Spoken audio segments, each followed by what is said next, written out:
Hi everyone, कैसे हो आप सभी लोग। आई होप आप लोग अच्छे होंगे। मैं हूं राहुल जायसवाल एंड स्वागत करता हूं आप सभी का एक बार फिर हमारे यूट्यूब चैनल JR ट्यूटोरियल्स में।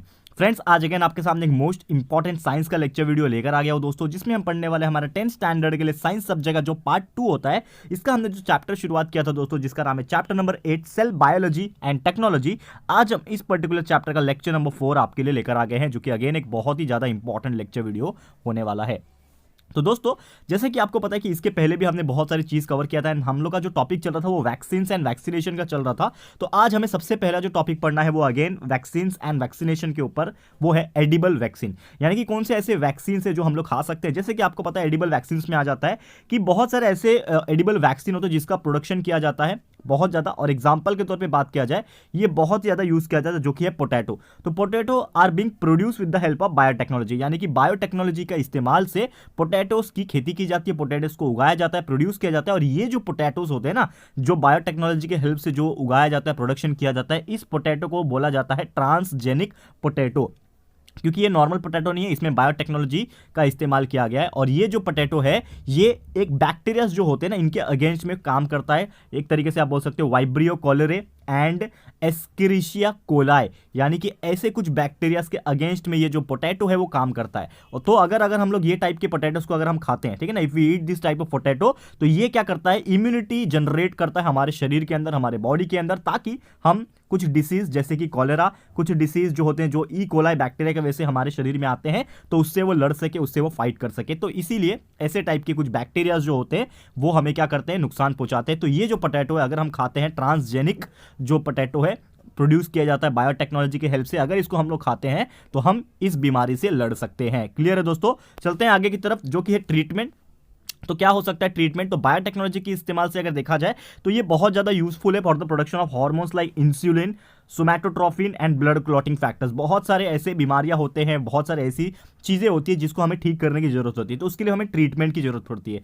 तो ये जो बायोटेक्नोलॉजी का प्रोसेस है, इससे हम लोग बहुत सारी बीमारी को ठीक करते हैं, ट्रीटमेंट के लिए काम आता है। जैसे कि अगर हमारे बॉडी में इंसुलिन प्रोडक्शन नहीं हो रहा है, तो इंसुलिन को बाहर से बना के, यानी बायोटेक्नोलॉजी की हेल्प से हम बना के इंजेक्ट कर सकते हैं, सोमैटोट्रोफिन बना सकते हैं। ब्लड क्लॉटिंग फैक्टर्स जो होते हैं खून रोकने के लिए, जैसे कि आपका कुछ चोट लग जाता है तो खून बहते लगता है, तो उस चीज को रोकने के लिए भी बहुत सारे ऐसे ट्रीटमेंट के तौर पे इस बायोटेक्नोलॉजी प्रोसेस का इस्तेमाल किया जाता है। वैसे सेम इंटरफेरॉन में भी इस्तेमाल होता है। तो इंटरफेरॉन क्या होता है, सबसे पहली बात करें तो यहाँ पे बहुत ही स्मॉल साइज के प्रोटीन मॉलिक्यूल्स को बनाया जाता है, और इसका इस्तेमाल करके हम लोग बहुत सारे वायरल डिसीज का ट्रीटमेंट कर सकते हैं, यानी इससे ठीक कर सकते हैं। और ये कहाँ प्रोड्यूस होता है, ब्लड के अंदर प्रोड्यूस किया जाता है। ठीक है दोस्तों, आगे बढ़ते हैं। Gene therapy. तो बायोटेक्नोलॉजी का इस्तेमाल जीन थेरेपी में भी होता है। जैसे कि जीन थेरेपी क्या होता है, gene therapy is used to treat the genetic disorder. ठीक है ना, अगर किसी को कुछ जेनेटिक प्रॉब्लम हुआ है, एक जनरेशन से दूसरे जनरेशन से पास ऑन हुआ है, तो कुछ ऐसे डिसऑर्डर्स जो होते हैं जिसको जेनेटिक डिसऑर्डर्स बोलते हैं, जो कि सोमैटिक सेल्स में होते हैं। What do mean by somatic cells, जो आपके नॉर्मल सेल्स होते हैं ना, क्रोमोसोम्स की अगर बात करें 23 पेयर्स होते हैं, तो उसमें जो सोमैटिक सेल्स होते हैं, यानी कि अगर मैं जो सेक्स ऑर्गन के जो सेल्स होते हैं, सेक्स सेल्स बोलते हैं उसको छोड़ दिया जाए, तो जो बाकी के सेल्स होते हैं उसको सोमैटिक सेल्स बोलते हैं। तो ये जो चीज़ें होती है दोस्तों, इसमें बायोटेक्नोलॉजी का इस्तेमाल करके जीन थेरेपी किया जा सकता है। एग्जाम्पल के तौर पे फिनाइल क्लिटोरिया, जिसको पीकेटी बोलते हैं, तो ये अराइज होता है due to the genetic changes in the hepatocytes. Liver cells होता है हिपोसाइटिस। ठीक है, तो हिपैटोसाइटिस जो होता है लिवर सेल्स, इसमें कुछ जेनेटिक चेंजेस अगर किया जाता है तो यहाँ पे बीमारी जो है फिनाइल क्लिटोरिया पीकेटी अराइज हो सकता है। वैसे ही जो जीन थेरेपी है, और ये तो हमने देख लिया, वैसे ही ये जो बायोटेक्नोलॉजी का इसका इस्तेमाल क्लोनिंग के तौर पे भी किया जाता है। क्लोनिंग यानी कोई भी एनिमल या फिर कोई भी सेल, कोई भी ऑर्गन का है, हम लोग क्या बना सकते हैं, क्लोन बना सकते हैं, यानी कि डुप्लीकेट बना सकते हैं। तो अगर हम लोग प्रोड्यूस करते हैं रेप्लिका, यानी कि सेम चीज, जैसे हम लोग जेरोक्स मारते हैं, कार्बन कॉपी करते हैं, ठीक है ना, वैसे सेम यहाँ पे हम लोग क्या कर रहे हैं, एक तरीके से रेप्लिका बना रहे हैं। कोई भी सेल का हम लोग रेप्लिका बना सकते हैं, यानी कि सेम टू सेम बना सकते हैं। कोई ऑर्गन का बना सकते हैं, जैसे लीवर बनाना है, किडनी बनाना है, तो हम बना सकते हैं लैबोरेटरी में with the help of biotechnology, cloning technique से। एंड साथ ही में हम लोग पूरा का पूरा एंटायर ऑर्गेनिज्म को भी बना सकते हैं बाय यूजिंग क्लोनिंग टेक्निक। ठीक है, तो जैसे कि आपको नहीं पता होगा तो मैं आपको बता दूं कि एक शिप है जिसका नाम है डॉली। ठीक है ना, डॉली शिप। ठीक है ना, शिप आपको पता है भेड़ बोलते हैं जिसको हिंदी में। शिप जो होता है, एक शिप को क्लोनिंग टेक्निक से बनाया गया, जो कि सबसे पहला शिप था जो क्लोनिंग टेक्निक यानी बायोटेक्नोलॉजी की हेल्प से बनाया गया। तो डॉली नाम की शिप थी, ये आपको जनरल नॉलेज के लिए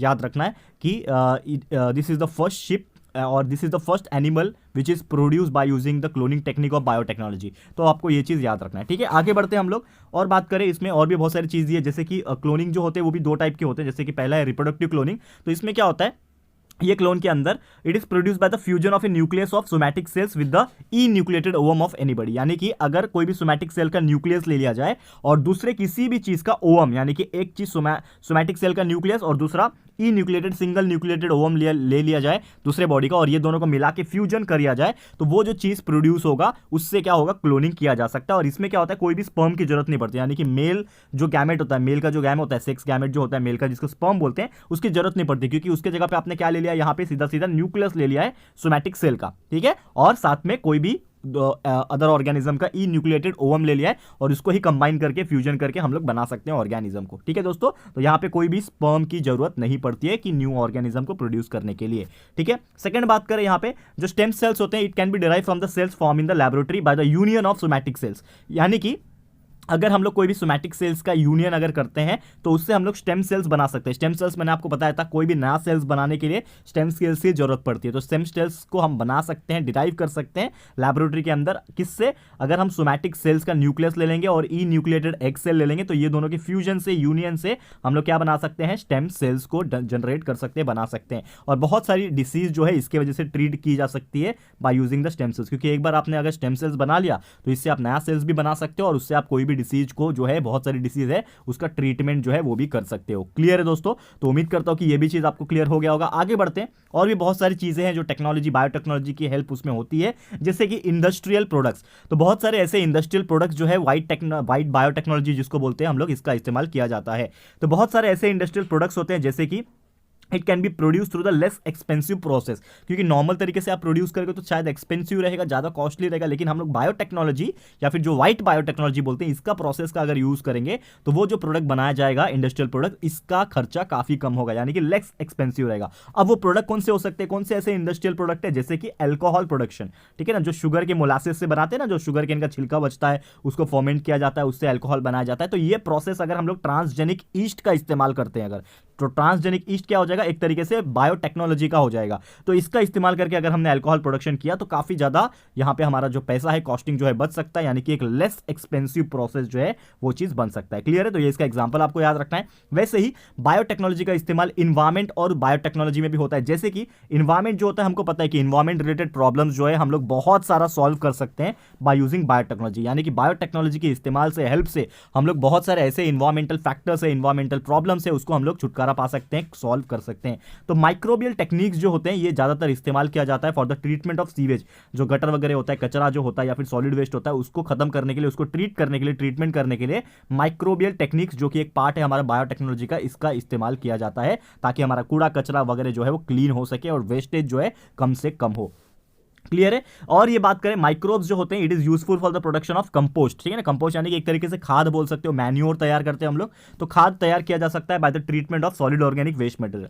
तो जो भी सॉलिड ऑर्गेनिक कचरा जो निकलता है, वेस्ट मटेरियल जो निकलता है, उसमें माइक्रोबियल टेक्निक से, बायोटेक्नोलॉजी की हेल्प से हम लोग क्या कर सकते हैं, कंपोस्ट का निर्माण कर सकते हैं। फिर वही बात करें, बायो रेमिडिएशन जो होता है, बायो पेस्टिसाइड्स हो गया, बायो फर्टिलाइजर्स हो गया, बायो सेंसर्स हो गया, ये भी कुछ नए कंसेप्ट है जो बायोटेक्नोलॉजिकल मेथड्स में इसका इस्तेमाल करते हैं, और ये सभी चीज आपको पता ही है, ठीक है ना। बायो रेमिडिएशन में आपको अभी भी बताने वाला हूं। बायो पेस्टिसाइड्स आपको पता ही है, पेस्टिसाइड छिड़कते हैं हम लोग ताकि कीटनाशक वगैरह जो है वो कीड़े मकोड़े, वीड्स वगैरह जो मर जाए। बायो फर्टिलाइजर्स डालते हैं उपजाऊपन बढ़ाने के लिए, बहुत सारे ऐसी चीज आपको देखने मिलेंगे। तो बायो रेमिडिएशन जिसकी मैं बात कर रहा था यहाँ पे, यह वाला बायो रेमिडिएशन क्या होता है, इट मींस आइदर एब्जॉर्प्शन और destruction of toxic chemicals and harmful pollutants with the help of plants and micro organism, यानी कि पानी में, जमीन में कुछ भी ऐसे हार्मफुल केमिकल्स आ गए हैं, टॉक्सिक केमिकल्स आ गए, हार्मफुल पोल्यूटेंट्स आ गए हैं, तो उसको वहां से खत्म कर देना। कैसे खत्म होगा, या तो उसका पूरा का पूरा एब्जॉर्प्शन हो जाएगा, या तो पूरा का पूरा खत्म कर देंगे, डिस्ट्रक्शन कर देंगे उसका। तो वो अगर हम लोग करते हैं with the help of plants या फिर माइक्रो ऑर्गेनिज्म, तो वो प्रोसेस को हम लोग बोलते हैं बायो रेमिडिएशन, ठीक है, बायो रेमिडिएशन बोलते हैं। तो कुछ एग्जांपल्स है बायो रेमिडिएशन की अगर बात करें तो वो है सुडोमोनास बैक्टीरिया जो होता है, ये एक ऐसा बैक्टीरिया होता है, it is use for cleaning the hydrocarbon and oil pollutants from the soil and water. Let's suppose example के तौर पे लेते हैं कि अगर एक समुंदर है या फिर एक नदी है, उसमें ऑयल लीक हो गया, ठीक है ना। तो ऑयल लीक हो गया, तो ऑयल लीक हो गया से आपको पानी को क्लीन करना, तो कैसे क्लीन कर पाओगे, पानी को तो सेपरेट नहीं कर पाओगे, तो वहां पे डाला जाता है सुडोमोनास बैक्टीरिया, ताकि वो सुडोमोनास बैक्टीरिया जो है ऑयल वाले चीज को पूरा का पूरा एब्जॉर्ब कर लेते हैं, उसको डिस्ट्रक्ट कर देते हैं और पानी हमारा क्लीन बना लेते हैं। तो जो भी हार्मफुल केमिकल्स, हाइड्रोकार्बन वाले या फिर ऑयल के पोल्यूटेंट जब सॉइल में जाते हैं या फिर पानी में जाते हैं, तो वहां पे डाल दिया जाता है सुडोमोनास बैक्टीरिया, जो कि इस चीज को पूरा का पूरा खा के खत्म कर देते हैं और क्लीन कर देते हैं पानी को और सॉइल को। वैसे एक और एग्जांपल है बायो रेमिडिएशन का, जो कि है सनफ्लावर। तो सनफ्लावर को यूज किया जाता है ताकि सॉइल में या फिर एक तरीके से आप बोल सकते हो जो आपका वाटर है वहां से एब्जॉर्ब कर सके, ठीक है। तो सनफ्लावर क्या करता है, जहां पे भी सनफ्लावर उगता है ना, तो यूरेनियम और आर्सेनिक ऐसे दो पॉइजनस केमिकल्स जो होते हैं, एलिमेंट्स जो होते हैं जो कि नुकसानदायक होते हैं, रेडिएशन फैलाते हैं, तो उसको एब्जॉर्ब करने के लिए सनफ्लावर का इस्तेमाल किया जाता है। क्लियर है दोस्तों। तो उम्मीद करता हूं कि ये भी चीज आपको 100% क्लियर हो गया होगा। अब लास्ट में बात कर लेते हैं बायोटेक्नोलॉजी की, जो कि है फूड वाला। तो फूड बायोटेक्नोलॉजी कहां इस्तेमाल होता है, तो बहुत सारे ऐसे फूड आइटम्स होते हैं जैसे कि ब्रेड हो गया, चीज हो गए, वाइन, बियर, योगर्ट यानी कि दही, विनेगर, आपको पता ही है, ठीक है। तो ये सभी चीज जो फूड वाले होते हैं, इसको भी प्रोड्यूस किया जाता है with the help of micro organism, जो कि हमारा अगेन एक पार्ट है बायोटेक्नोलॉजी का, ठीक है दोस्तों। तो ये सब चीज आपने पढ़ा भी है। और last but not the least एक और टॉपिक है डीएनए फिंगरप्रिंटिंग। तो डीएनए फिंगरप्रिंटिंग मतलब क्या होता है, डीएनए आपको पता है हर एक पर्सन का डीएनए अलग अलग होता है, डीएनए सीक्वेंस जो होता है हर एक पर्सन का यूनिक होता है, ठीक है। और वो यूनिकनेस उसके फिंगरप्रिंट्स में भी होता है। आपको पता ही होगा कि हर एक इंसान का फिंगरप्रिंट भी अलग होता है। आपने बहुत सारी टीवी में क्राइम एपिसोड्स वगैरह देखे होंगे, ठीक है ना, सीरियल्स वगैरह आते होंगे, तो वहां पे हर एक का फिंगरप्रिंट, कुछ क्राइम होता था, किसी ने कुछ क्राइम किया तो उसका फिंगरप्रिंट ले लिया जाता था। तो ये सभी चीज हम लोग फिंगरप्रिंट स्कैनिंग की करते हैं। तो ये जो है आइडेंटिटी जो है कोई भी पर्सन का हम एस्टैब्लिश कर सकते हैं with the help of its available DNA. यानी कि अगर डीएनए हमें पता है तो डीएनए के हेल्प से हम लोग कोई भी पर्सन का फिंगरप्रिंट्स को आइडेंटिफाई कर सकते हैं, और यही टेक्निक को हम लोग बोलते हैं डीएनए फिंगरप्रिंटिंग। तो ये जो टेक्निक है इसका इस्तेमाल ज्यादातर फॉरेंसिक साइंस में होता है। आपने देखा होगा बहुत सारे क्राइम्स जहां पे होते हैं वहां पे एक और डिपार्टमेंट होता है जिसका नाम है फॉरेंसिक साइंस डिपार्टमेंट, जिसमें मर्डर कैसे हुआ, क्या हुआ, क्यों हुआ, ये सभी चीज हम लोग जानकारी लेने के लिए करते हैं, ठीक है। तो ये सभी चीज आपको फॉरेंसिक साइंस बताता है ताकि हम लोग आइडेंटिफाई कर पाए क्रिमिनल्स के बारे में, जो भी क्रिमिनल्स होते हैं, जो भी क्राइम करते हैं, चाहे वो चोरी हो, डकैती हो, इवन बहुत सारी चीजें ऐसी होती है जिसके बारे में ये चीज किया जाता है दोस्तों। तो ये जो डीएनए फिंगरप्रिंटिंग है ये मेनली क्या होता है, फॉरेंसिक साइंस में क्रिमिनल्स को पकड़ने के लिए, आइडेंटिफाई करने के लिए काम आता है। क्लियर दोस्तों। तो उम्मीद करता हूं कि ये जितने भी टेक्निक्स मैंने बताए हैं बायोटेक्नोलॉजी के, ये सभी चीज आपको क्लियर हो गया होगा। तो दोस्तों आज के लिए इतना ही। Thank you so much for watching this video. बहुत ही डीप में मैंने आपको समझाने की कोशिश की है कि बायोटेक्नोलॉजी का कहां कहां इस्तेमाल है, कैसे होता है, हर चीज यहां पे क्लियर हो गया। जल्द मिलेंगे आपके सामने एक और नए लेक्चर वीडियो के साथ, जिसमें आपको और इसके बारे में जो चैप्टर्स के अंदर, जो सिलेबस के अंदर जो थोड़ा पार्ट बचा हुआ है वो भी कंप्लीट करा देंगे। तो बस आपको थोड़ा सा इंतजार करना है। जल्द मिलेंगे हमारे अगले लेक्चर में। और आज का लेक्चर वीडियो आपको कैसा लगा है दोस्तों, प्लीज हमें कमेंट करके बताइएगा, अपनी राय और सजेशन जरूर से दीजिएगा दोस्तों। और अगर आपको ये वीडियो पसंद आया दोस्तों, यूजफुल लगा है अपने लाइफ में, तो प्लीज ये वीडियो को लाइक कीजिएगा, शेयर कीजिएगा अपने सारे फ्रेंड्स लोग के साथ, फटाफट से शेयर कर देना दोस्तों। एंड अगर आपने अभी तक इस चैनल को सब्सक्राइब नहीं किया है तो फटाफट से हमारे चैनल को भी सब्सक्राइब कर देना, साथ में बेल आइकन को प्रेस कर देना, ताकि जब भी हम लोग वीडियो लेकर आएंगे आप लोग को नोटिफिकेशन मिलती रहेगी। ठीक है फ्रेंड्स, तो मिलते हैं हमारे अगले वीडियो में। ये वीडियो देखने के लिए thank you and good bye.